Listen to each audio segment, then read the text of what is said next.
Ah, c'est plus que sensible, c'est un sujet d'ordre national, dans la mesure où, d'une part, les distributeurs, de façon générale, l'ensemble des professionnels de l'automobile se trouvent en difficulté avec les pneumatiques usagés qu'ils conservent en stock. La raison en est du fait de la commande que nous avons reçue de la part de nos producteurs, clients, qu'ils soient manufacturiers, actionnaires ou les autres, puisque nous avons 195 clients producteurs.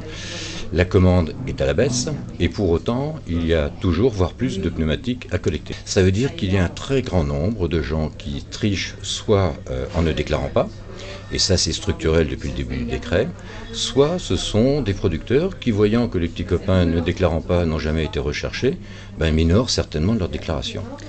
À ça, on peut encore ajouter toute une somme de phénomènes aggravants. Ce sont les pneus de l'ensilage que l'on nous remet éventuellement dans les bennes. Ce sont des pneus des VHU que l'on peut récupérer lorsque nous intervenons chez un démolisseur, également vendeur de pneus neufs. Et il est difficile de voir la différence entre les pneus. Et par ailleurs, une certitude, mais sans preuve hélas, vous savez que dans ces métiers, la preuve est toujours difficile à atteindre, que certains opérateurs trichent également dans leurs déclarations, indiquant avoir pris des pneumatiques alors qu'ils ne les ont pas pris, ou parfois subissant 2 recettes pour un seul pneu. Il y a un responsable dans cette affaire, et on est navré de le mettre en accusation, c'est l'État.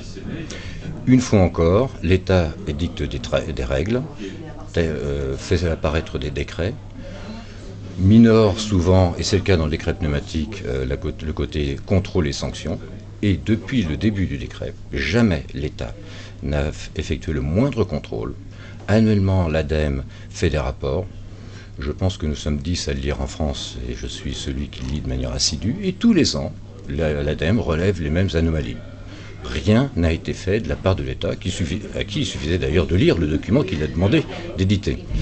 Et d'autre part, aucun contrôle n'ayant été fait, un exemple, Aliapur a 7 ans d'existence. Nous avons eu un contrôle fiscal et un contrôle URSSAF. C'est légitime. Il y a des règles dans ce pays qui doivent être respectées. Jamais quelqu'un est venu visiter l'entreprise et s'assurer que la déclaration que nous avions faite, à savoir nous avons collecté 300 000 tonnes de pneus, est-ce que nous avons réellement collecté 300 000 tonnes? Nous avons indiqué les avoir valorisés en cimenterie. Personne n'est jamais venu le contrôler. Donc nous pourrions être complètement voyous, personne ne le verrait. Et donc il y a une somme d'opérateurs qui certainement est assurée de l'impunité totale, le pratique. L'État, lorsqu'il édicte une règle, doit mettre en place des dispositifs de contrôle et de sanctions vis-à-vis de ceux qui ne respectent pas les règles. C'est absolument pas le cas, et ça c'est intolérable. Nous avons, depuis le début, investi 17 millions d'euros. C'est-à-dire que les clients d'Aliapur qui exécutent leur obligation ont fait beaucoup plus que leur obligation. Parce que les 17 millions, ce n'est pas leur obligation, c'est la professionnalisation des acteurs, les certificats professionnels, la qualification de service. Nous avons par ailleurs régulièrement dépassé nos objectifs. On est le seul éco-organisme en France, tout type de filière confondue, qui a fait toujours 100 plus. L'année dernière, nous étions à 4 000 tonnes de plus, mais tous les ans, en termes cumulés, nous sommes à 30 000 tonnes de dépassement de collecte, c'est-à-dire 7,5 millions d'euros. Nous sommes ceux qui avons identifié tous les stocks historiques, qui avons, en partenariat avec la distribution, fait émerger Recivalor. Là, je rappelle également que les stocks historiques sont la trace du manquement de l'État, puisque, avant le décret, les DRIR, les élus locaux, les maires qui ont le pouvoir de police avaient toute liberté, toute capacité de faire cesser des collectes sauvages de pneumatiques et des abandons sur les stocks.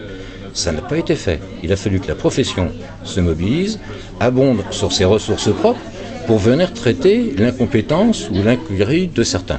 C'est pas tolérable. Donc entre les stocks historiques et les dépassements de collecte, c'est 11 millions d'euros que nous avons dépensés.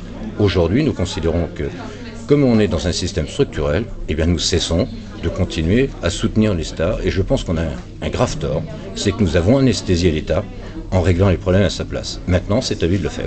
Maintenant, on veut juger sur des actes. Les promesses, c'est très bien. Ça fait 6 ans que nous alertons l'État. On nous explique que le sujet sera un jour vu, mais qu'il y a d'autres priorités. Ça a été le VHU, ça a été les huiles, les batteries, enfin, il y a toujours quelque chose. Donc maintenant, nous voulons des actes et nous ne bougerons pas de notre position et il n'y aura plus de contribution volontaire de l'État.